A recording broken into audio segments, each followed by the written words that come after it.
السلام عليكم ورحمة الله وبركاته. أول حاجة أنا تابع الأستاذة رانيا النجار، فهي بتصور معايا فيديو ده للإشهار يعني لحضراتكم. في طريقة أنتوا بتتعودوا تفتحوا بيها، فالطريقة دي فبالتالي بتهلك لكم الحاجة، فبالتالي بتبوظ، اللي هي النص دي زي كده، دي نص الرمانة كده باظ. لما تيجي تقشروها انتم، الميه اللي انتم عايزينها احتجتوها ما تلاقوهاش، اللي هي دي، فبالتالي هنا طريقه الرمانه بتاعتكم باظت.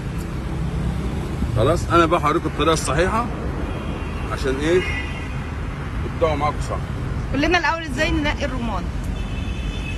طريقه الرمان اللي بتنقى اولا ما بيبقاش بالمظاهر اللي هي الاحمر او من بره او بالاخضر او بالكلام دوت. الرمان لازم له حاجات معينه كده. اولا بتبقى الرمانيه كده العنق بتاعها دوت مفتوح من فوق، ومن هنا ما يبقاش في حاجه اسمها لفحه شمس اللي هي دي. خلاص تبقى رمانيه ورديا كده كلها لون واحد. خلاص نبداوا بقى معاكم زي دي كده، ده كشكل كله لون واحد، بس ده علشان الالوان من جوه ده لسه اول السنه، عشان انا هفتح معاكم اللون مش هيبان اللون الكاتم قوي، يعني كمان اسبوع ابتداء كده من النهارده، يعني 5 6 ايام تبدا تاخد الوان جامده قوي من جوه، تعمل عصير، تتفرط، تعمل اكل وكل حاجه. نبدا نقول بسم الله. بسم الله.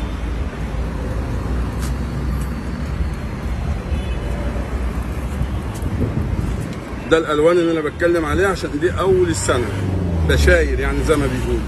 اسبوع كمان تبدا الحبات تتغمق، عشان احنا بنفتح رمان الوانه كويسه، بس هو كطعم في طعم جوه. احنا كده بنبدا نفتح الطريقه الصحيحه اللي احنا قلنا عليها، عكس الطريقه اللي انتوا ايه اتعودتوا عليها. اولا انا لما نزلت بالخط نزلت على الخط بتاع الورقه البيضه دي. نبدا نفصص كده اهو، الرمانه كلها اتفتحت معايا.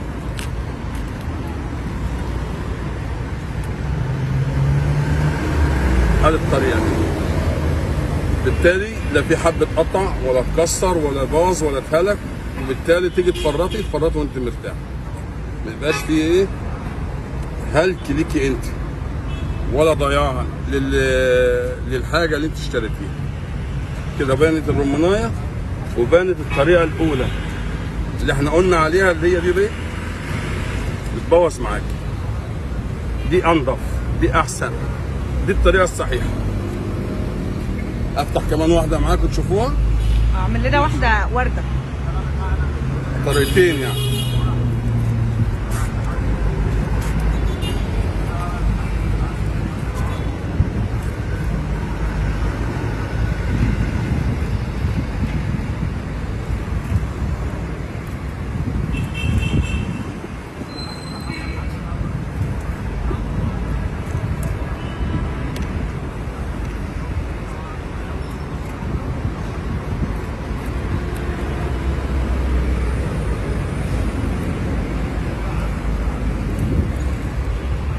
اشرح لهم برضو قطعتها ازاي. من الجنب كده بجيب قشره صغيره، ده لو انت عايزه تقدميها في طبق زي ما هي، بحيث ايه لو انت عايزه تقدميها في الطبق زي ما هي كده.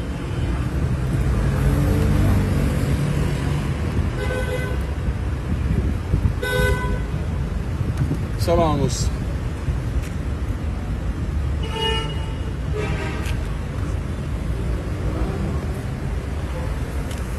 والاستاذه رانيا يعني جايه لكم اول السنه، كانت النوبه اللي فاتت لما كان الرمان غامق قوي كانت جايه في اخر السنه.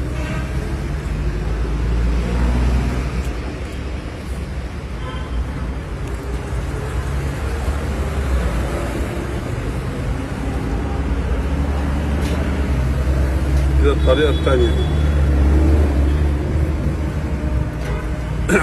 ده طبعا على نظافه شويه، بس عشان احنا في الشارع فمش عارفين، مش في البيت يعني. اللي بيقطع بقى من الطبق بياخد دي كده وبيشيلها واحده واحده، فبالتالي تبقى فص كامل زي ده. واللي بيقطم بقى بيقطم ايه صف الرمان مع بعضه كده.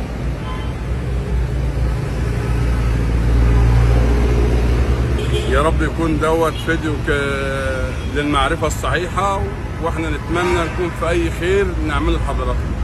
شكرا. شكرا مع الاستاذة رانيا النجار. شكرا، ميرسي خالص.